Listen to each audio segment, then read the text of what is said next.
मेरा नाम पूजा है। शायद सुनने वाले सोचे कि ऐसी कहानी बस फिल्मों में होती है, लेकिन कुछ हकीकतें अफसानों से भी ज्यादा दर्दनाक होती हैं। और मेरी सच्चाई तो जैसे एक लगातार दर्द देने वाली कहानी है। मैं छोटी सी थी जब मेरी माँ का साया मेरे सिर से उठ गया। मुझे बहुत ज्यादा याद नहीं, लेकिन बस इतना याद है कि पापा ने मुझे सीने से लगाया था और इतना कहा था, तुम अब सिर्फ मेरी बेटी नहीं, मेरी माँ भी हो। उनकी बात मेरे दिल पर छप गई। मैं अपने पापा की आंखों का तारा थी। मेरी हार जीत, हर एक ख्वाहिश एक बार में ही पूरी हो जाती। पापा के हाथों में कुछ अजीब सा जादू था जो मेरे सारे दर्द को एक झटके में मिटा देता था। भाई मुझसे 2 साल बड़ा था। बचपन में हम लोग खूब लड़ते थे, कभी पेंसिल को लेकर तो कभी साइकिल की बारी को लेकर। लेकिन पापा हम दोनों को एक बार फिर से जोड़ देते थे। पापा कहते थे, तुम दोनों तो मेरी आंख का तारा हो, एक को तकलीफ हो तो दूसरी को भी दुख होता है। और हम दोनों हंस देते थे। पापा का कपड़ों का कारोबार एक छोटे से पैमाने पर शुरू हुआ था। एक छोटी सी फैक्ट्री और एक छोटी सी वर्कशॉप कह सकते हैं, जहां कुछ कारीगर औरतों के कपड़े सिलते थे। लेकिन पापा के अंदर एक अलग ही जुनून था। हर दिन खूब सारी मेहनत, हर दिन कुछ नया। फिर धीरे धीरे कारोबार चल पड़ा, फिर थोड़ा और संभला, और देखते ही देखते पापा एक बड़े कारोबारी बन गए। भाई बड़ा हुआ तो पापा ने उसे भी अपने साथ कारोबार में लगा लिया। भाई समझदार था, लेकिन पापा जितना नहीं। मैं ये ध्यान देती थी कि पापा के साथ उसका रवैया बदलने लगा है। वो पापा से बहस करने लगा था, अपने फैसले उनके ऊपर जबरदस्ती थोपने लगा था। और कभी कभी तो पापा की बात काट कर कहता था कि आपको आजकल का जमाना समझ में नहीं आता है, ये सब मेरे तरीके से होगा। पापा चुप रहते थे। शायद बेटे से हार जाना उन्हें मंजूर था, लेकिन बेटे से दूरी नहीं। भाई की शादी की बात चली तो घर में खुशी की लहर दौड़ गई। रिश्ता हमारी रिश्तेदारी में ही था। भाई को भी पसंद था। पापा ने बिना कुछ ज्यादा सोचे समझे तुरंत ही हाँ कर दी। मैंने एक बार पापा को कुछ थका हुआ सा देखा। शायद वो जानते थे कि ये फैसला जज्बाती है, समझदारी से लिया गया नहीं है। फिर भैया की शादी बहुत धूमधाम से हुई। बहुत सादा सी लड़की थी वो। शायद शुरुआत में मैं यही समझी। भाभी ने आते ही सबके दिल जीत लिए, खास तौर पर पापा का। वो अच्छा खाना बनाती, पापा की सेवा करती, उनके साथ बैठकर बातें करती। मैं खुश थी कि पापा खुश हैं, लेकिन फिर कुछ दिनों के बाद ही एक अजीब सी दूरी होने लगी। ऐसा लगता था कि जैसे मैं घर में मेहमान हूँ और भाभी घर की मालकिन। धीरे धीरे उनकी बातों में तीखापन आने लगा। पहले तंजिया बातें, फिर ठंडा पानी, और फिर पूरी तरह से नजरअंदाज कर देना। सब लोग महसूस करते थे और मैं भी बहुत अच्छे से जानती थी, लेकिन कोई कुछ भी कहने की बजाय चुप्पी साध लेता। पापा अक्सर मेरी तरफ देखकर कहते, मेरी बेटी सब कुछ बर्दाश्त कर लेती है। एक दिन मैं किचन में चाय बना रही थी तो भाभी आईं और किचन में बर्तन जोर से पटक कर बोली, अपने कुछ काम खुद भी कर लिया करो। मैं कोई नौकर नहीं हूँ जो हर वक्त नाचती घूमूं। मैंने सर झुका लिया। दिल चाहा कि चीख कर कहूँ कि ये घर मेरा भी है, लेकिन मुझसे कुछ बोला नहीं गया। मैं अपने कमरे में जाकर देर तक रोती रही। वो कमरा जिसमें मेरी हंसी देर तक गूंजती रहती थी, अब मेरे आंसुओं को देख रहा था। बाहर से तभी पापा की आवाज आई, पूजा चाय पिलाओगी? मैंने आंसू पोंछे और किचन की तरफ चल दी। और मेरा भाई, वो तो जैसे मेरी मौजूदगी ही भूल चुका था। शादी के बाद वो सिर्फ अपनी पत्नी का पति ही रह गया था, मेरा भाई नहीं। पापा के साथ वक्त गुजारना ही मेरी पनाह बन गया था। हम साथ में बैठकर बातें करते, चाय पीते। वो अक्सर कहते, जब तक मैं जिंदा हूँ कोई तुम्हें कुछ नहीं कह सकता। मैं सोचती कि वक्त यहीं थम जाए, मैं हमेशा पापा के साए में छिपी रहूं। लेकिन वक्त तो वो है जो कभी किसी की नहीं सुनता। पापा का साया मेरे लिए एक ऐसा आसरा बन चुका था जहां मैं अपना हर दर्द, हर गम दफन करती थी। लेकिन जैसे जैसे वक्त गुजरा, रिश्तेदारों की नजरें मेरी तरफ बढ़ती गईं। हर किसी के आने पर उनके मुंह पर बस एक ही बात होती, पूजा अब बड़ी हो गई है, उसके लिए कोई अच्छा रिश्ता देखना चाहिए। पापा हर बार मुस्कुराकर इस बात को टाल देते थे। लेकिन भाई, जिसे मेरी जिंदगी में पहले ही कोई दिलचस्पी नहीं थी, वो पापा पर जोर देकर कहने लगा, अगर इसे पढ़ने लिखने का कोई शौक नहीं है तो बेहतर यही है कि इसकी शादी कर दी जाए, वरना कल को लोग बातें बनाएंगे। मेरा मन पढ़ाई से सच में उचट चुका था। 12वीं के बाद ऐसा लगा कि अब कुछ और सीखने का दिल ही नहीं चाहा। लेकिन हकीकत ये भी थी कि शादी तो मेरे मन में कभी आई ही नहीं थी, न ख्वाबों में न ख्यालों में। भाभी खामोश नहीं रहती थी। हर रोज कोई न कोई नई बात। मेरी बहन की ननद के बेटे का रिश्ता है, लड़का जरा सीधा साधा है लेकिन घर बहुत अच्छा है। पापा हमेशा सोच में पड़ जाते थे। वो मेरी इच्छा जानना चाहते थे, लेकिन भाभी के लगातार दबाव डालने और भाई के कहने पर वो अब उलझन में पड़ गए थे। एक दिन पापा ने मुझे अपने कमरे में बुलाया। वो कमरे के कोने में बैठे कुछ सोच रहे थे। मैं पास में गई तो बोले, पूजा, तुमसे कुछ पूछना है। मैंने खामोशी से उनकी तरफ देखा। अगर तुम कहो तो एक रिश्ता आया है, तुम्हारी भाभी की बहन की ननद का बेटा है। मैं अभी इस बारे में बात नहीं की है, लेकिन वो कह रही है कि लड़का अच्छा है। तुम क्या कहती हो? मेरे दिल में जैसे कुछ टूट गया। मैंने धीरे से कहा, जैसा आप ठीक समझें, मुझे मंजूर है। पापा ने मेरी तरफ देखा। उनकी आंखों में कुछ रुका हुआ सा था, जैसे कि वो जानते थे कि ये फैसला ठीक नहीं है, लेकिन वो खामोश रहे। कुछ दिनों में ही बात तय हो गई। मैं भी नहीं जानती थी कि ये सब इतनी जल्दी कैसे हो गया। शायद रिश्तेदार पापा को तैयार करने में कामयाब हो गए थे, या फिर पापा भी थक चुके थे। शोर में मेरी आवाज़ जैसे कहीं खो गई थी। शादी के बाद जब मैं विदा होकर ससुराल पहुंची तो वहां पर मेरा स्वागत भी बहुत ही अजीब सा था। सास ने बस एक बार मुस्कुराकर देखा और कमरे की तरफ इशारा कर दिया। ना कोई हाल चाल पूछना, ना कोई मतलब। पति, वो भी एक खामोश सा इंसान था। पहले मैंने सोचा कि शायद तबीयत ठीक नहीं होगी, लेकिन कुछ दिनों में अंदाजा हो गया कि वो ज़्यादा बातचीत करना पसंद नहीं करता है। कमरे में आता तो बस मोबाइल लेकर बैठ जाता। मैं जब भी कुछ कहती तो बस या अच्छा कहना सुनने को मिलता। कुछ दिनों के बाद भाई का फ़ोन आया। वो हंस रहा था। क्या हाल है? अब तो नई जिंदगी शुरू हो गई है। मैंने बस इतना कहा, हाँ भगवान की कृपा है। भाभी ने तुरंत फ़ोन हाथ में लिया और बोली, देखा, मैं ना कहती थी, नवीन अच्छा लड़का है, वक्त के साथ दिल भी लग जाएगा। दिल लग जाएगा? मैंने अपने दिल में सोचा, जिस दिल पर इतना बोझ हो वो कैसे किसी अजनबी के लिए धड़केगा। ससुराल में सब कुछ नाप तोल कर मिलता था, बात भी, वक्त भी, इज्जत भी। सुबह का नाश्ता बनाती तो तारीफ नहीं होती थी, लेकिन अगर जरा सा कुछ भी जल जाए तो सब लोग नाक मुंह चढ़ा लेते थे। शादी को 3 महीने हुए थे जब एक दिन शाम को दरवाजे पर दस्तक हुई। दरवाज़ा खोला तो सामने एक अजनबी औरत खड़ी थी। चेहरे पर ना गम ना गुस्सा, आंखों में घुसा हुआ दर्द। उसने बिना कोई दुआ सलाम के कहा, नवीन घर पर है? मैं थोड़ा सा हिचकिचाते हुए बोली, जी, आप कौन? वो बोली, मैं उसकी पत्नी हूँ। ये सुनकर मेरी तो सांस ही रुक गई। इससे पहले कि मैं कुछ भी कहती वो तुरंत ही अंदर घुस आई। ड्राइंग रूम में बैठते ही मेरा पति आ गया। उसने उसे देखते ही मुंह पकड़ लिया। तुम यहाँ? औरत ने तंजिया कह कहा लगाया। हाँ, क्यों?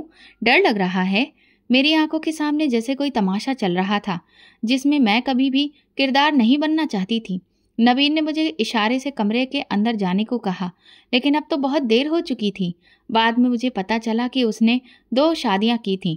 एक को तो वो पहले ही तलाक दे चुका था और दूसरी ये जिसने दरवाज़ा खटखटाया था, अभी भी उसकी पत्नी थी, बस अलग रह रही थी। ये सब तुमने मुझसे छुपाया क्यों?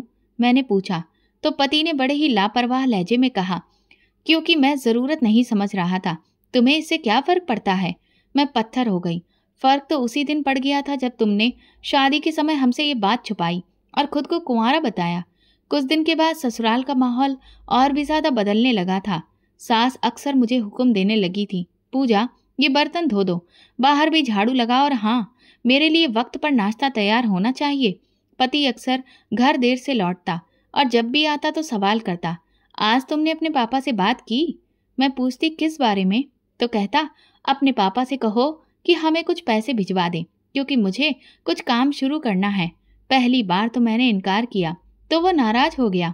अगले दिन घर में सख्त रवैया, ठंडा लहजा और तंजिया बातें। रात को आकर बोला, देखो, ये तुम्हारे पापा का ही वादा है, कल को तुम्हारे लिए ही ये काम आएगा। मैंने पापा को फ़ोन किया।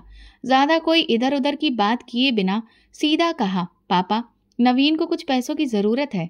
पापा ने कहा, क्या तुम्हें सच में ये मंजूर है? मैंने कहा, हाँ पापा, शायद उन्हें पैसों की सख्त ज़रूरत है। कुछ दिनों में पैसे आ गए और नवीन खुश हो गया। 1 महीने तक सब कुछ ठीक चलता रहा। फिर एक दिन सास शाम को बोली, पूजा सुनो, तुम्हारे पापा को बोलो कि वो नवीन को एक मोटरसाइकिल लेकर दें, उसको आने जाने में परेशानी होती है। मैंने तुरंत जवाब दिया, माँ जी अभी पापा ने कुछ दिन पहले ही तो पैसे भेजे थे। वो कहने लगी, तो कोई एहसान नहीं किया, बाप है वो, तुम्हारी बेटी के ससुराल में ध्यान देना उसकी जिम्मेदारी बनती है। नवीन रात को कहने लगा, तुम्हें दिक्कत क्या है? तुम अपने पापा से बात क्यों नहीं करती हो? तुम्हारी वजह से सारा काम रुका पड़ा है।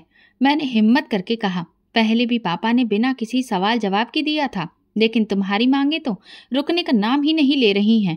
नवीन ने गुस्से से मेज पर हाथ मारा, तो अब तुम मेरे खिलाफ खड़ी हो रही हो? मैंने तुम्हें इज्जत दी, घर दिया, और तुम अब मुझ पर सवाल उठा रही हो? इज्जत जो कभी मुझे मिली ही नहीं। वो अपनी आवाज ऊंची करके मुझे खामोश करवा रहा था। मैं कुछ बोली नहीं, पापा को भी कुछ नहीं बताया, बस इतना कहा, अभी कुछ मत भेजिएगा। पापा ने हाँ समझकर बस अपना सर हिला दिया, लेकिन उनकी खामोशी में कुछ छुपा हुआ था, और मैं घर में भी कुछ नहीं बताया। शायद मैं अपने अंदर के तूफान को छुपाने की कोशिश कर रही थी, क्योंकि मुझे शर्मिंदगी होती थी कि ये फैसला मैं खुद ही किए बैठी थी। सच्चाई तो ये थी कि मेरी जिंदगी की बुनियाद ही झूठ पर रखी गई थी, और हर दिन वो बुनियाद और ज्यादा कमजोर होती जा रही थी। 6 महीने गुजर चुके थे। एक दिन मैंने सुना कि नवीन किसी से फोन पर कह रहा था, अब अगर ये भी बेकार निकली तो फिर इसके साथ वक्त बर्बाद करने का क्या फायदा है। उसका फोन बंद हुआ तो मैंने धीरे से पूछा, क्या बात कर रहे थे आप? उसने आंख उठाकर देखा और मुझसे कहा, कुछ नहीं, बस काम की बात कर रहा था। तुम हर वक्त सुनती क्यों रहती हो? मैंने अपना रुख मोड़ लिया, लेकिन मन में उसकी बात गूंजती रही। अब हर छोटी बात में ताना शामिल होता था। अगर नाश्ते में जरा सी भी देर हो जाए तो सुनने को मिलता, बस अब यही और रह गया था, निकम्मी कहीं की, न बच्चा न 4 घर के काम होते हैं। सास की बातचीत में भी अब एक नया अंदाज आ गया था। अब तुम्हारे जैसा नसीब हो तो यही हाल हो। शादी को 1 साल होने वाला है, लेकिन अब तक कोई खुशखबरी नहीं मिली। मैं हर महीने उन नज़रों का सामना करती जो मेरे शरीर को कसूरवार ठहराती थी। डॉक्टर के पास जाने की बात पर मेरी सास ने बड़े ही कठोर लहजे में कहा, डॉक्टर के पास जाना कोई ज़रूरी नहीं है, हम सब कुछ समझते हैं। मैंने खामोशी ओढ़ ली। मैं हर रोज़ खुद को तसल्ली देती, शायद एक दिन धीरे धीरे सब कुछ बदल जाएगा, लेकिन कल की उम्मीद कुछ और ही बनकर रह जाती थी। एक दिन नवीन घर लौटा तो बहुत गुस्से में था।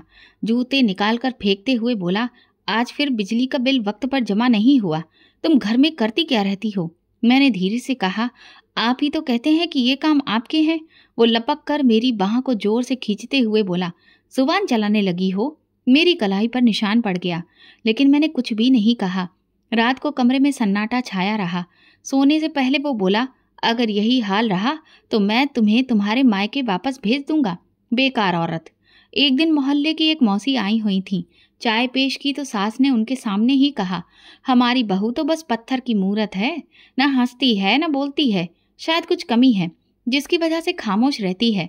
मैंने महसूस किया कि मेरी खामोशी भी अब एक ताना बन चुकी थी। अगर बोलूं तो बदतमीज और चुप रहूं तो पत्थर की मूरत। मेरी माँ कह रही थी कि तुम्हें किसी डॉक्टर से चेकअप करवाया जाए। वो चाहती थी कि अगर कुछ ठीक ना निकले तो मैं फिर से शादी कर लूं। मेरे दिल पर जैसे किसी ने छुरी रख दी हो, लेकिन आवाज़ नहीं निकली।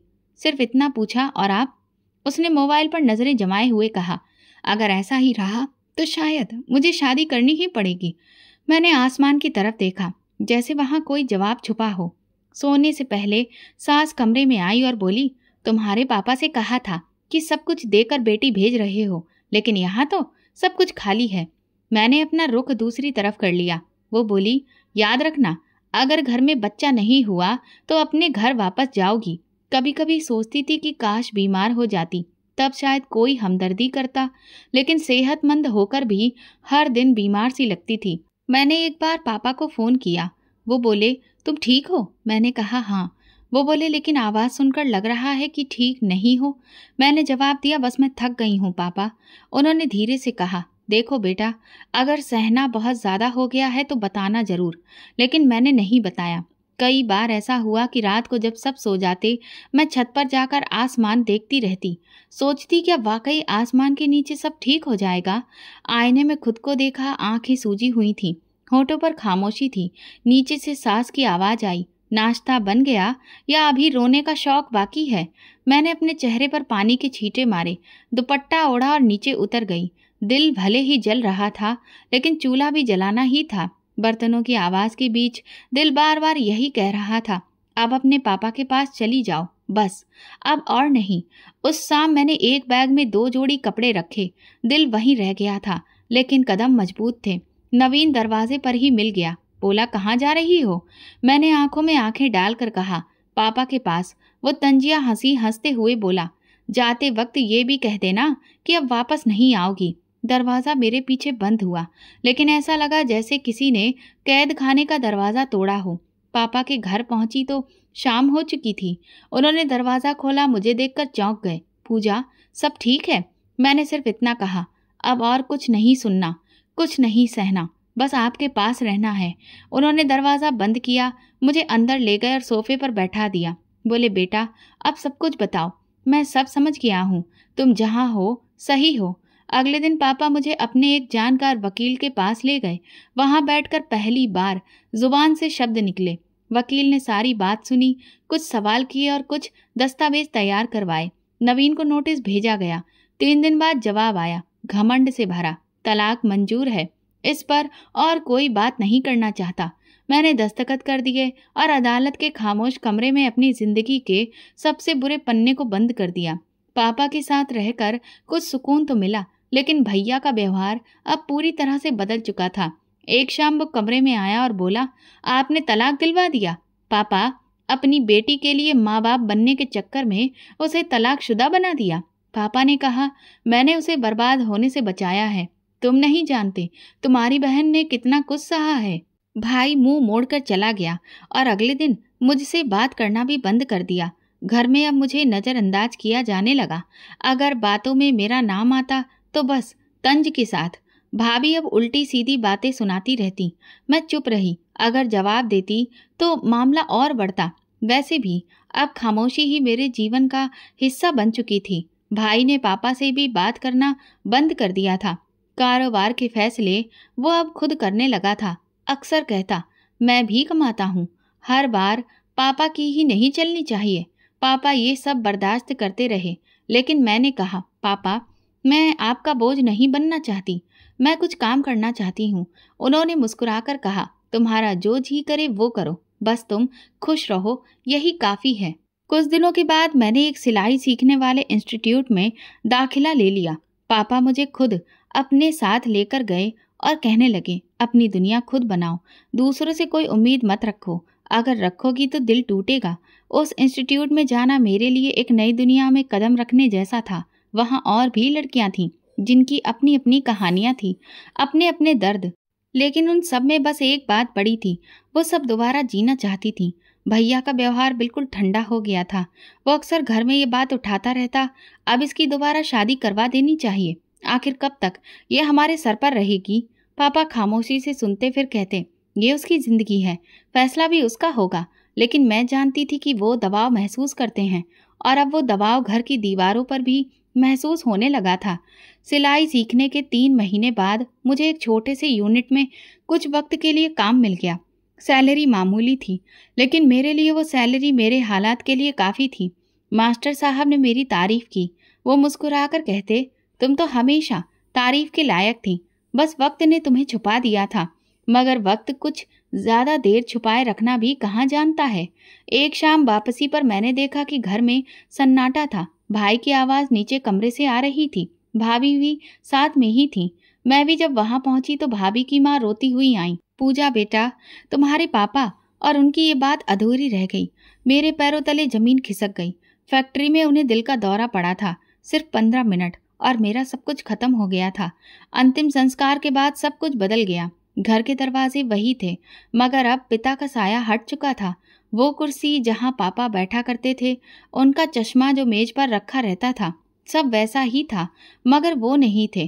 पहले दिन तो सब आए, अफसोस किया, रस्में हुई, लेकिन दूसरे दिन ही भाई की बातें बदलने लगीं। पापा का कारोबार मुझे ही संभालना होगा, आखिर मैं ही तो उनके साथ था। किसी ने भी नहीं कहा कि वो कारोबार पापा ने अपनी मेहनत से बनाया था, तुम सिर्फ उसमें शामिल थे। भाभी ने मुझे किचन से दूर कर दिया। पापा तो अब रहे नहीं, अब घर की बागडोर की दौड़ अलग ही होगी। मैंने अपनी प्लेट और कप एक छोटे कप में रख लिए। अब मैं ऊपर वाले कमरे में रहती थी। अपना नाश्ता खुद बनाती, अपना खाना खुद लेकर खाती। एक दिन भाई बैठक में कुछ कागजों में व्यस्त था। मैं चुपचाप उनके पास से गुजरी तो उसने आवाज दी, पूजा जरा रुकना। मैं रुकी। ये फैक्ट्री की मिल्कियत के कागज हैं, पापा के दस्तखत हैं। तुम भी इसमें बराबर की मालकिन हो। तुम्हें अगर कोई चीज चाहिए तो साफ बात करो, बाद में कोई भी शिकायत नहीं। मैंने कहा, मैं तो यही समझी थी कि पापा ने सब कुछ हम दोनों के लिए बनाया है। वो बोला, हाँ लेकिन चलाने वाला तो मैं था ना। अब मामलात में तुम्हारे इंटरफेयर करने से मुझे उलझन होती है। इसके बाद मुझे किसी मीटिंग में शामिल नहीं किया गया। फैक्ट्री की चाबियां बदल दी गईं।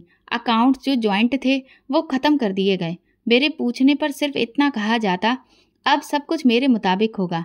सिलाई की यूनिट में काम करने वाली एक बहन ने एक दिन कहा, दीदी आप तो बड़े घर की लगती हो, यहाँ क्यों हो? मैंने कहा, घर वो होता है जहाँ आपको मोहब्बत मिले, भरोसा मिले। वहाँ बस रहने की जगह है, कोई अधिकार नहीं। भाई की जुबान से पापा का जिक्र कम होता जा रहा था, लेकिन प्रॉपर्टी की बातें बढ़ने लगी थीं।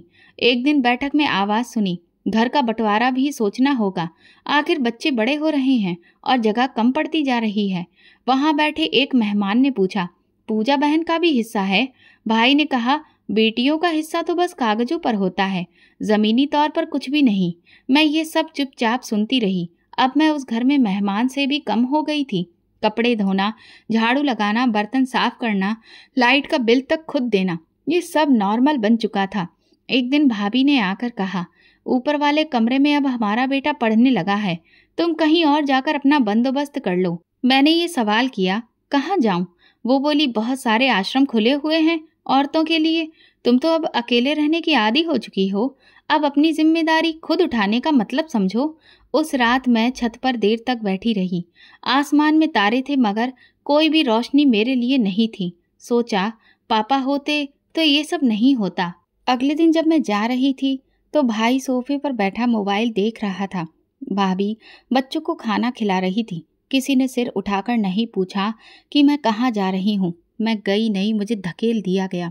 वो दरवाज़ा बंद हुआ पर एक फैसला खुल गया।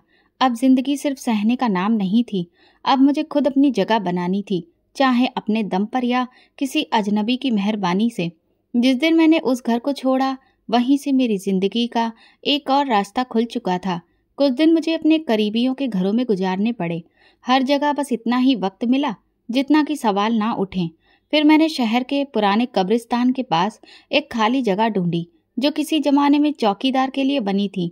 रात वहीं गुजर जाती और दिन में मैं किसी छोटे मंदिर या किसी कोठी में काम करके कुछ रुपए कमा लेती। बस इतना ही काफी था जीने के लिए। इसी दौरान एक दिन एक जाना पहचाना चेहरा मिला।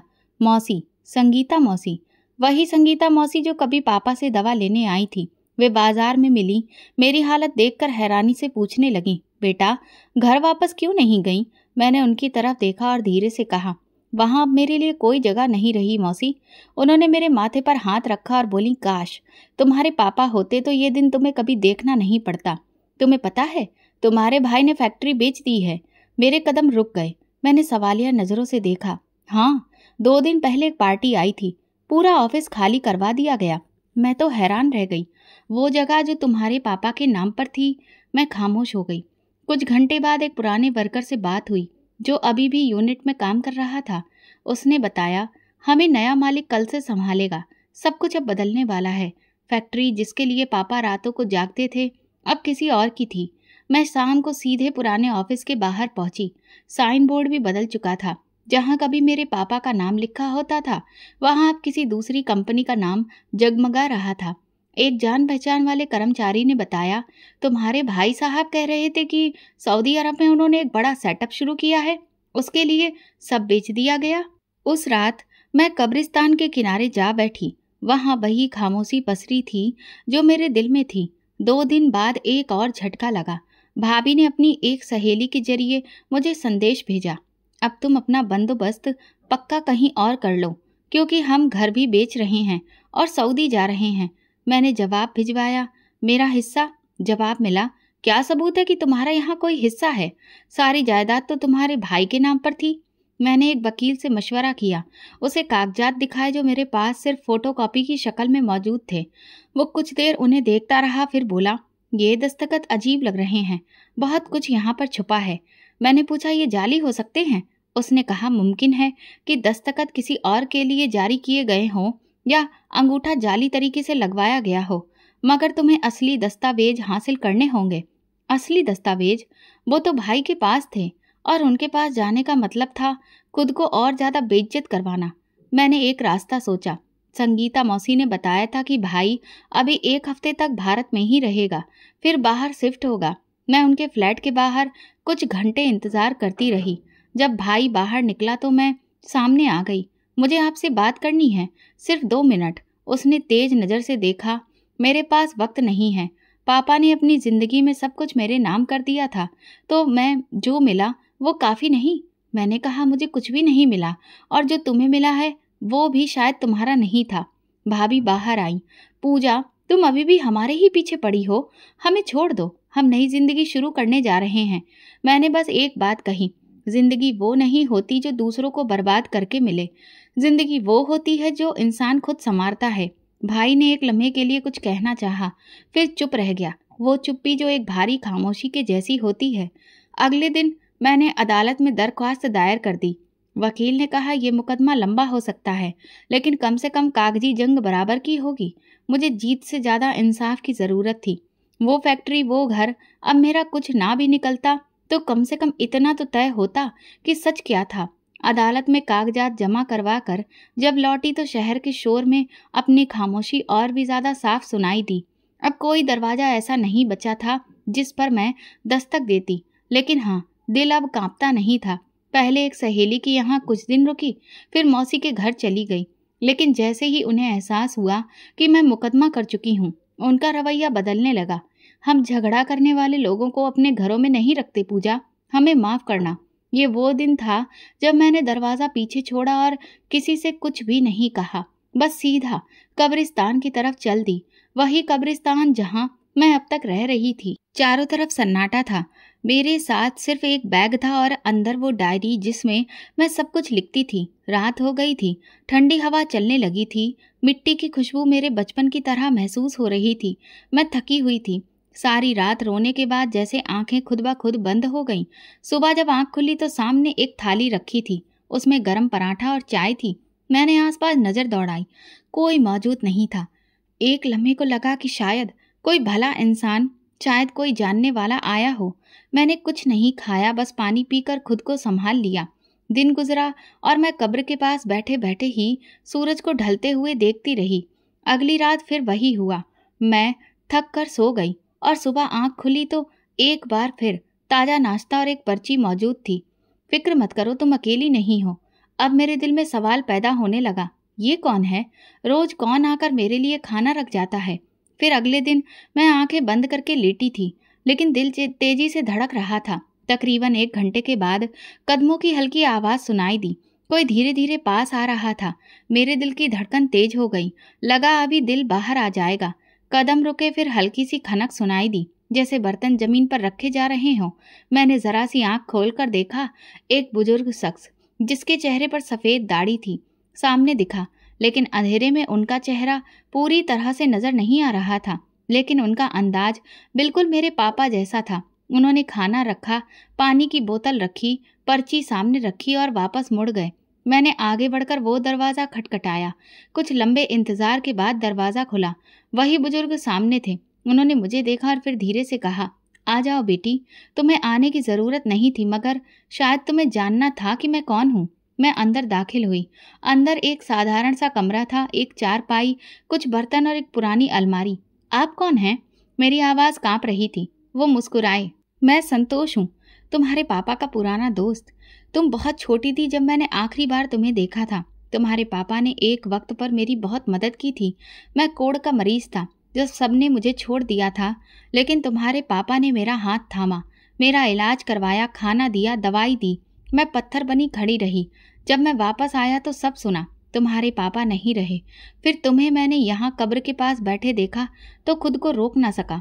मैं चाहता तो तुम्हें अपने घर बुला सकता था, मगर मैं चाहता था कि तुम खुद आओ, खुद मुझ पर भरोसा करो। मैं खामोश रही। आंखों से आंसू बहने लगे। ये घर खाली है और अब तुम्हारा है। मैंने इसे तुम्हारे नाम कर दिया है। तुम्हें अब कोई भी बेघर नहीं कर सकता। मैंने उनका हाथ पकड़ा, वही हाथ जिन्होंने मुझे मेरी खोई हुई जगह वापस दी थी। मेरे दिल में पहली बार सुकून महसूस हुआ, जैसे पापा ने मुझे दोबारा अपनी पनाह में ले लिया हो। उस रात मैंने लंबी नींद ली और पहली बार डर के बिना सोई। अगले दिन सुबह जब मैं उठी तो मेरे ऊपर वही चादर थी जो पिछली रात संतोष चाचा ने दी थी। मैंने अपने बैग से पुरानी डायरी निकालकर पापा के नाम पर कुछ लिखा था, लेकिन उसे मैंने पन्ने को सब अधूरा छोड़ दिया। शायद इसलिए कि जो सवाल लिखना चाहती थी उसका जवाब मिल चुका था। संतोष चाचा ने नाश्ता तैयार कर लिया था, सादा सा खाना, जैसे पापा भी अक्सर खुद बनाकर खाते थे। मैंने उनसे नज़र मिलाए बिना पूछा, आप कितने दिनों से मेरे पीछे आ रहे थे? वो खामोशी से थाली मेरे सामने रखते हुए बोले, जिस दिन तुम पहली बार इस कब्रिस्तान में आई थी उसी दिन से। मैंने हैरत से देखा, तो आपने वो सब अकेले ही किया? खाना, पानी, वो पर्चियाँ? उन्होंने मुस्कुराकर जवाब दिया, अकेला हूँ तो करता भी सब खुद ही हूँ। पर्चियाँ वो सिर्फ तुम्हें याद दिलाने के लिए थी कि तुम टूटी नहीं हो, बस बुरे वक्त से गुजर रही हो। मैंने पूछा, आप मुझे पहले क्यों नहीं मिले? वो कुर्सी पर बैठकर दरवाजे की तरफ नजर डालते हुए बोले, तुम्हारे पापा जितने सख्त थे उतने ही खामोश भी। मेरी बीमारी के दिनों में सबने दरवाजा बंद किया, सिर्फ वही आए, मेरे जख्म धोए, मुझे सहारा दिया। उसके बाद मैं वापस अपने गांव चला गया। वहां से बस यही सुना कि वो नहीं रहे। जब वापस आया तो तुम्हारी हालत देखी तो दिल नहीं माना। मैं तुम्हें यूं बेसहारा नहीं देख सकता था। मैंने धीरे से पूछा, आपका कोई अपना नहीं? वो लम्हे भर खामोश रहे, फिर बोले, न पत्नी है न औलाद। शायद तुम्हारे पापा ही मेरे सब कुछ थे और अब तुम हो। मैंने नजरें झुका ली। उनके लहजे में अजनबियत नहीं, अपनापन था जो कभी पापा के लहजे में दिखता था। तुमने मुझे अपना समझा, मैं एहसानमंद हूँ। वो हंसने लगे, ये एहसान नहीं, अधिकार है। तुम मेरे दोस्त की निशानी हो। तुम्हारे पिता ने मुझ पर जो एहसान किए हैं वो कोई नहीं चुका सकता, लेकिन मैं चाहता था कि तुम्हें अपनी अहमियत का एहसास खुद हो, इसलिए कभी सामने से आकर कुछ नहीं कहा। मैंने कहा, तो वो पर्चियाँ आप लिखते थे? हाँ। उन्होंने धीरे से सिर हिलाया। हर रोज सोचता था, आज क्या लिखूं जो तुम्हारे दिल को सहारा दे। कभी तुम्हारे पापा के लहजे में, कभी दोस्त के। मेरे मन में वो सारी पर्चियां घूमने लगीं। तुम अकेली नहीं हो, तुम्हारे पिता तुम्हारे साथ हैं। उन शब्दों के पीछे सिर्फ शब्द नहीं, एहसास छुपा था। संतोष चाचा ने एक फाइल लाकर मेरे सामने रखी। ये देखो। मैंने उसे खोला तो कानूनी दस्तावेज निकले। उस पर साफ लिखा था, ये मकान जो मेरे नाम पर है आज से पूजा के नाम पर दर्ज किया जाता है। मेरी आंखें नम हो गईं। ये आप क्या कर रहे हैं? उन्होंने मेरे हाथ थाम कर कहा, मैं अपनी जिंदगी का वो कर्ज चुका रहा हूँ जो तुम्हारे पापा ने मेरे लिए चुकाया था, और तुम्हें वही मुकाम दे रहा हूँ जो तुम्हारा है। मैंने धीरे से कहा, ये मुकाम देने के लिए आपने जो किया वो कोई और नहीं कर सकता था। उसी दिन से मैंने सब कुछ ठीक करना शुरू कर दिया। सामान जमाया, फर्श धोया, पर्दे बदले, पापा की तस्वीर लगाई। संतोष चाचा रोज सुबह बैठक के सामने पेड़ के नीचे कुर्सी पर बैठकर चाय पीते और पुरानी बातें सुनाते। एक दिन मैंने उनसे पूछा, आपने कभी दोबारा जिंदगी शुरू करने का नहीं सोचा? वो हंसकर बोले, हर कोई दोबारा शुरू नहीं कर सकता, कुछ लोग सिर्फ दूसरों को दोबारा शुरू करने की हिम्मत देते हैं। मैंने मुस्कुराकर कहा, इसलिए आप मुझे लगातार खाना देकर हिम्मत दिलाते हैं। उन्होंने एक पर्ची निकाल कर दी। यह आखिरी पर्ची है, इसे संभाल कर रखना। मैंने पर्ची खोली, उस पर लिखा था, अब तुम खुद लिख सकती हो, तुम्हारे शब्द तुम्हारी रोशनी होंगे। शायद यही वो दिन था जब मुझे महसूस हुआ कि मैं टूट कर भी बच गई हूँ। अब मेरे पास न सिर्फ पनाह थी बल्कि पहचान भी थी। जब कागजी कार्रवाई पूरी हुई और सब कुछ मेरे नाम पर हो गया तो ये एहसास आने लगा कि अब मैं किसी और की छत के नीचे नहीं, अपने घर में सांस ले रही हूँ। भले ही वो सिर्फ 2 कमरों का सादा सा मकान था, लेकिन मेरे लिए वो एक पूरी दुनिया थी। पहली बार मैंने अपनी मर्जी से दरवाजे पर नाम की तख्ती लगाई। संतोष चाचा मेरा हमसाया बन चुके थे। हम साथ में नाश्ता करते, साथ बाजार जाते और वो रोज शाम को सिलाई वाली मेज के पास बैठकर पुरानी खबरें सुनाते। उनकी मौजूदगी में वो सन्नाटा खत्म हो चुका था जो बरसों से मेरे जहन को खा रहा था। अगले हफ्ते 3 लड़कियां मेरे पास सिलाई सीखने आईं। उनमें से एक की माँ ने पूछा, बेटा आप खुद भी सिखाती हैं? मैंने जवाब दिया, अभी शुरू किया है, ये मेरा नया रास्ता है। कई दिन गुजर गए। एक शाम दरवाजे पर दस्तक हुई। बाहर एक बच्चा खड़ा था, हाथ में मोबाइल था। दीदी, कोई आपसे बात करना चाहता है। मैंने फ़ोन लिया, लाइन पर भाई था। पूजा, मैं चुप हो गई। मैं सऊदी अरब में हूँ, सब कुछ खत्म हो गया है। वो कंपनी जिसके साथ मैंने सौदा किया था वो तो फ्रॉड निकली। फैक्ट्री के पैसे भी ले गई और घर का पैसा भी। अब मैं यहाँ मेहनत मजदूरी कर रहा हूँ। मेरी जुबान पर कुछ नहीं था, लेकिन दिल में हलचल जरूर थी। वो बोलता रहा, तुम्हारी भाभी मुझसे अलग हो चुकी है, बच्चे लेकर वापस चली गई है। मेरे पास अब कुछ नहीं बचा, सिर्फ एक मोबाइल और कुछ पैसे। मैं जानता हूँ मैं गलत था, लेकिन पापा की मौत के बाद जैसे कुछ नजर आना बंद ही हो गया था। तुमसे भी मैं बहुत बुरा व्यवहार कर रहा था। फ़ोन बंद होने के बाद मैं देर तक बैठी रही। ना खुशी थी ना गुस्सा, बस एक एहसास कि सब कुछ आखिर सामने आ ही गया। अगले दिन संतोष चाचा आए। मैंने उन्हें सब बताया। वो खामोशी से सुनते रहे, फिर बोले, भगवान ने तुम्हें वक्त से पहले बहुत कुछ दिखा दिया है ताकि तुम वक्त पर समझ सको। मैंने कहा, अब दिल में ना नफरत है ना रिश्ता, बस एक दूरी है। उन्होंने बात में सर हिलाया। ठीक है, पर अगर वो वापस आए तो वो जान ले कि अब तुम पहले वाली पूजा नहीं रही। कुछ ही दिनों में मेरे सिलाई ग्रुप में बढ़ोतरी हो गई। अब 5 लड़कियां शाम को आती और मोहल्ले की गलियों से कुछ काम भी आने लगा। एक औरत ने कहा, बहन, आपके कपड़े की सिलाई बहुत बेहतरीन है। और ये बात मेरे लिए सबसे खूबसूरत थी। एक शाम दरवाजे पर फिर वही बच्चा आया। बहन, फ़ोन है सऊदी अरब से। संतोष चाचा ने फ़ोन उठाया। कुछ लम्हों के बाद उन्होंने मुझे फ़ोन दिया। पूजा, मैं वापस आ रहा हूँ। कुछ दिनों में हिंदुस्तान में हूँ। सर छुपाने की जगह नहीं है। बस इतना जानता हूँ कि जिस छत के नीचे पैदा हुआ था वो छत अब नहीं रही। मैंने बगैर किसी एहसास के कहा, कब आ रहे हो? 1 हफ्ते बाद। अगर इजाज़त हो तो कुछ दिन तुम्हारे पास ठहर जाऊं? मैंने कुछ लम्हे सोचा, फिर जवाब दिया, ये मेरा नहीं, संतोष चाचा का घर है। अगर वो चाहें तो आ सकते हो। फ़ोन बंद हुआ और संतोष चाचा ने मेरी तरफ देखा। तो तुम उन्हें वापस आने दोगी? हाँ, क्योंकि अब मैं कमज़ोर नहीं हूँ। और माफ़ी, वो हमेशा बड़ी रहेगी। संतोष चाचा बोले, तो तुम अब वाकई बड़ी हो गई हो। मेरे चेहरे पर एक मुस्कुराहट बिखर गई। एक दोपहर दरवाजे पर हल्की सी दस्तक हुई। संतोष चाचा कुर्सी से उठे। मैं सिलाई मशीन पर काम कर रही थी। वो वापस आए तो उनके साथ वो खड़ा था जो बरसों पहले मुझे दरवाजे से निकाल चुका था, मेरा भाई। उसकी हालत बदली हुई थी। बाल बिखरे थे, चेहरे पर थकान और आंखों में नमी थी जो मैंने कभी देखी नहीं थी।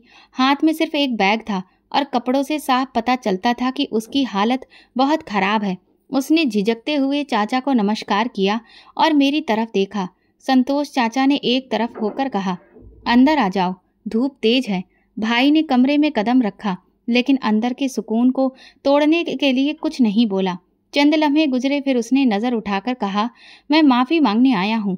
सब कुछ लुटा चुका हूँ और अब तुम्हारे सिवा कोई नहीं बचा। मैं खामोशी से संतोष चाचा की तरफ देखने लगी। वो समझ गए और बाहर चले गए। भाई ने बैठते ही कहना शुरू किया, सऊदी अरब में सब कुछ खत्म हो गया। पार्टनर पर भरोसा किया, वो रकम लेकर गायब हो गया। भाभी ने तलाक ले लिया, बच्चों को अपने साथ ले गई। मैंने कई दिन सड़कों पर गुजार दिए, मजदूरी की, फिर फैसला किया कि वापस आकर वो सब मांग लूं जिससे दूरी बना ली थी। मैंने सवाल नहीं किया, बस सुन रही थी। मैं जानता हूँ तुम्हें धक्का दिया, जायदाद पर कब्जा किया, तुम्हें बेघर किया, लेकिन पूजा, मैं अब वो इंसान नहीं रहा। वो गुरूर, वो दौलत, सब छिन गया। सिर्फ एक चीज़ बची है, पछतावा। उसके चेहरे से पछतावा छलक रहा था, लेकिन मैं जानती थी पछतावा माफ़ी की दलील नहीं, माफ़ी का दरवाज़ा होता है। खोलें या ना खोलें, यह हमेशा बड़ा होता है। तुमने सब बर्दाश्त किया, मैंने कुछ भी न पूछा। तुम चली गई और मैं पलटकर नहीं देखा। लेकिन आज जब दुनिया ने मुझे तन्हा कर दिया, तो जिन्हें हम कमज़ोर समझते हैं वही असल में सबसे मजबूत निकलते हैं। मैंने गहरी सांस ली। ये घर संतोष चाचा का है, मैं उन्हीं के घर में पल रही हूँ। उनकी इजाज़त के बगैर मैं कुछ नहीं कर सकती। इस वक्त संतोष चाचा दरवाजे पर आ गए, जैसे सब सुन चुके थे। पूजा, अगर ये सच बोल रहा है तो मेरे दरवाजे बंद नहीं हैं। मैंने तुम्हें अपना घर दिया, अब तुम्हारे फैसले का वक्त है। मैंने भाई की तरफ देखा। यहाँ जगह है, लेकिन शर्त भी है। शर्त भी है? वो फौरन बोला, जो कहो मंजूर है। यहाँ किसी को हक नहीं कि अतीत को मुद्दा बनाए। तुम यहाँ रह सकते हो, लेकिन फैसले मेरे नहीं तुम्हारे होने चाहिए। खुद को साबित करो, चाचा का भरोसा जीतो, और अगर वाकई बदल चुके हो तो वो खुद तुम्हें अपना लेंगे। भाई की आंखें भर आईं। वो झुककर बोला, मैं हर शर्त मानता हूँ, बस तुमने दरवाज़ा खोल दिया यही मेरे लिए बहुत है। अगले दिन से वो घर के छोटे मोटे कामों में मदद देने लगा। संतोष चाचा ने उसे अपनी ज़रूरत के काम थमा दिए। ये सब करके लाओ और वक्त पर, फिर देखेंगे अगला कदम क्या है। भाई ने बिना कोई ऐतराज के सब किया। शाम को चाचा ने मुझसे कहा, बदले हुए चेहरे को परखना मुश्किल होता है, लेकिन जो खुद को बदले उसका रास्ता रोका नहीं जा सकता। अब वो रोजाना शाम को मेरे साथ सिलाई यूनिट के बाहर बैठता और आने वाली लड़कियों को दरवाज़ा खोलता। एक दिन भाई ने कहा, वो कागजात जिन पर जाली दस्तखत थे मेरे पास हैं, चाहे तो सब वापस तुम्हारे नाम हो सकता है। मैंने नरमी से जवाब दिया, अब इन चीज़ों की ज़रूरत ही नहीं। जो सुकून इस छोटे से घर ने दिया वो किसी फैक्ट्री में नहीं मिल सकता। उसने कहा, कम से कम तुम्हें वो दस्तावेज देखने चाहिए ताकि तुम जान सको कि सच क्या है। मैंने कहा, मैं जानती हूँ सच क्या था। पापा के साथ जो तुमने किया वो माफ़ किया, लेकिन भूलना मेरे लिए मुश्किल है। बस इतना जान लो, तुम अब सिर्फ भाई हो, मालिक नहीं। संतोष चाचा ने हमारी बात सुनी और मुस्कुराकर बोले, जो रिश्ता दोबारा जुड़ जाए उसे हर रोज़ संवारना पड़ता है। तुम दोनों ने वो पहला कदम उठा लिया। उसी दिन शाम को मैंने खिड़की खोली और पहली बार भाई को आंगन में पौधों को पानी देते हुए देखा। वही हाथ जो कभी बेदर्दी से मुझे धक्का दे चुके थे, आज नरमी से मिट्टी को संवार रहे थे। और मैंने जान लिया था, शायद माफ़ी का दरवाज़ा सिर्फ दूसरों के लिए नहीं, खुद के लिए भी खोलना पड़ता है। सुबह की रोशनी धीरे धीरे आंगन में उतर रही थी। छोटे पौधे जिन्हें मैं कुछ महीने पहले उगा चुकी थी अब निकल चुके थे। भाई पानी दे रहा था और संतोष चाचा चारपाई पर बैठे अखबार के पुराने कॉलम पढ़ रहे थे, जिन्हें वो महीनों से जमा करते थे। मैंने दरवाजे के साथ लगी दीवार पर कील ठोकी। पूजा का घर। ये सिर्फ सिलाई सीखने का दरवाज़ा नहीं था, ये वो दुनिया थी जहाँ वे लड़कियाँ आती थी जिन्हें सब बेकार, बेमतलब और बदनसीब समझते थे। कोई तलाकशुदा थी, दूसरी को ससुराल वालों ने निकाल दिया था, तीसरी का पति उसके वजूद को ही मानने से इनकार करता था। लेकिन ये सब यहाँ आकर खुद को महसूस करने लगी थी। एक दिन मैं और भाई छत पर बैठे थे कि तभी संतोष चाचा एक लकड़ी का बॉक्स लेकर हमारे पास आए। कहने लगे, ये तुम्हारे पिता ने सालों से संभाल कर रखा था। हमने जब उसे खोला तो उसमें एक चिट्ठी थी जिसमें लिखा था, तुम दोनों बहन भाई हमेशा एक दूसरे का साथ देना, और मेरी बेटी पूजा, मुझे तुम पर पूरा भरोसा है कि तुम अपनी जिंदगी को कभी भी नीचे नहीं जाने दोगी। ये पढ़कर मेरे और भाई दोनों की आंखों में आंसू आ गए। भाई एक बार फिर से अपने किए पर शर्मिंदा होने लगा। पापा की उस चिट्ठी को पढ़कर मेरे मन में ख्याल आया कि मेरे पापा ने अपनी फैक्ट्री को कितनी मेहनत से खड़ा किया था, लेकिन आज उस फैक्ट्री पर किसी और ने अधिकार कर लिया है।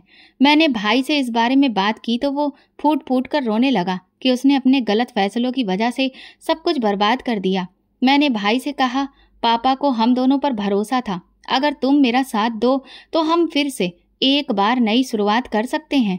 भले ही हमारे पास पापा जितना अनुभव नहीं है, लेकिन इतने सालों में हमने उनसे काफ़ी कुछ सीखा है और बस उसी को आगे बढ़ाते हुए हमने घर से ही एक छोटे से कारोबार की शुरुआत की, जैसे पापा ने की थी। धीरे धीरे कुछ साल बीतने लगे। एक तरफ मैं अपने छोटे से बिजनेस में दिन रात मेहनत कर रही थी, दूसरी तरफ सिलाई सेंटर पर भी ध्यान दे रही थी। अब वहाँ मैंने कुछ और हुनरमंद लड़कियों को सिखाने के लिए रख लिया था। कुछ सालों में हमारे पास इतना पैसा आ गया कि हमने एक छोटी सी वर्कशॉप की शुरुआत कर ली, लेकिन यह हमारी बहुत छोटी जीत थी। अभी तो बहुत बड़ा मुकाम हासिल करना था। इस फैक्ट्री को उस मंजिल तक पहुंचाना था जहां हमारे पिता की मेहनत सबको दिखाई दे। एक दिन संतोष चाचा ने हमें एक खबर पढ़कर सुनाई जो अखबार में छपी थी। वो मेरे पति के बारे में थी। उस पर उसकी पत्नियों ने कोर्ट केस कर दिया था। वो एक पत्नी रखने के बावजूद कई औरतों से बार बार शादी करके उनके साथ धोखाधड़ी कर रहा था और इसीलिए उसकी पत्नियों ने उस पर मुकदमा दर्ज कराया था। उसका ये काला चेहरा सबके सामने आ गया। अदालत ने ना सिर्फ उसे सजा सुनाई बल्कि ये भी फैसला दिया कि उसे उन दोनों औरतों को जुर्माना भी चुकाना पड़ेगा। जब मैंने जुर्माने की रकम पढ़ी तो मेरी आंखें बड़ी हो गईं। वो जुर्माना बहुत भारी था, इतना कि शायद वो पूरी तरह से बर्बाद हो जाए। मुझे ये खबर पढ़कर कुछ सुकून मिला, क्योंकि ऐसे लोगों को ऐसी ही सज़ा मिलनी चाहिए। जैसे जैसे साल बीत रहे थे, हम भाई बहन दिन रात मेहनत करके तरक्की के रास्ते पर आगे बढ़ रहे थे। और फिर वो दिन आया जब एक बार फिर से हमने पापा के नाम पर और भी बड़े स्तर पर एक बड़ी सी फैक्ट्री खोली। जब ये सब भाभी को पता चला तो उन्होंने भाई से माफ़ी मांगी और दोबारा वापस लौटने की कोशिश की, लेकिन भाई ने कहा जो औरत सिर्फ अच्छे वक्त में साथ रहे वो औरत बुरे वक्त में फिर से छोड़ सकती है। इसीलिए मैं तुम्हारे साथ नहीं रहना चाहता, लेकिन हाँ, मैं अपने बच्चों से दूर नहीं रह सकता। इसलिए जब तुम्हारा दिल करे मेरे बच्चों को मेरे पास लाती रहना और मैं अपने बच्चों की पूरी पूरी जिम्मेदारी उठाऊंगा। बस मेरे और तुम्हारे बीच अब पति पत्नी का कोई रिश्ता नहीं रहेगा, हम सिर्फ अपने बच्चों के माँ बाप ही रहेंगे। आज भाई अपने बच्चों के साथ एक खुशहाल जिंदगी जी रहा है, क्योंकि भाभी अब बच्चों को हमारे पास ही ज़्यादा दिनों के लिए छोड़ जाती हैं। मैं भी अपने भतीजे भतीजियों के साथ बहुत खुश हूँ। भाई ने एक दो बार दोबारा शादी करने की बात कही, लेकिन मैंने साफ इनकार कर दिया, क्योंकि अब मैं इस जिंदगी में खुश हूँ। सबसे ज़्यादा मुझे खुशी इस बात की है कि मेरे भाई को अपनी गलती का एहसास हुआ और उसे अपने पिता की कद्र समझ में आ गई थी। तो दोस्तों, अगर आपको हमारी कहानी पसंद आई हो तो कमेंट करके ज़रूर बताएं। वीडियो को लाइक करें और ज़्यादा से ज़्यादा शेयर करें। अगर आप चैनल पर नए हैं तो सब्सक्राइब जरूर करें और नोटिफिकेशन बेल दबाएं ताकि अगली अपडेट सबसे पहले आपको मिले। धन्यवाद।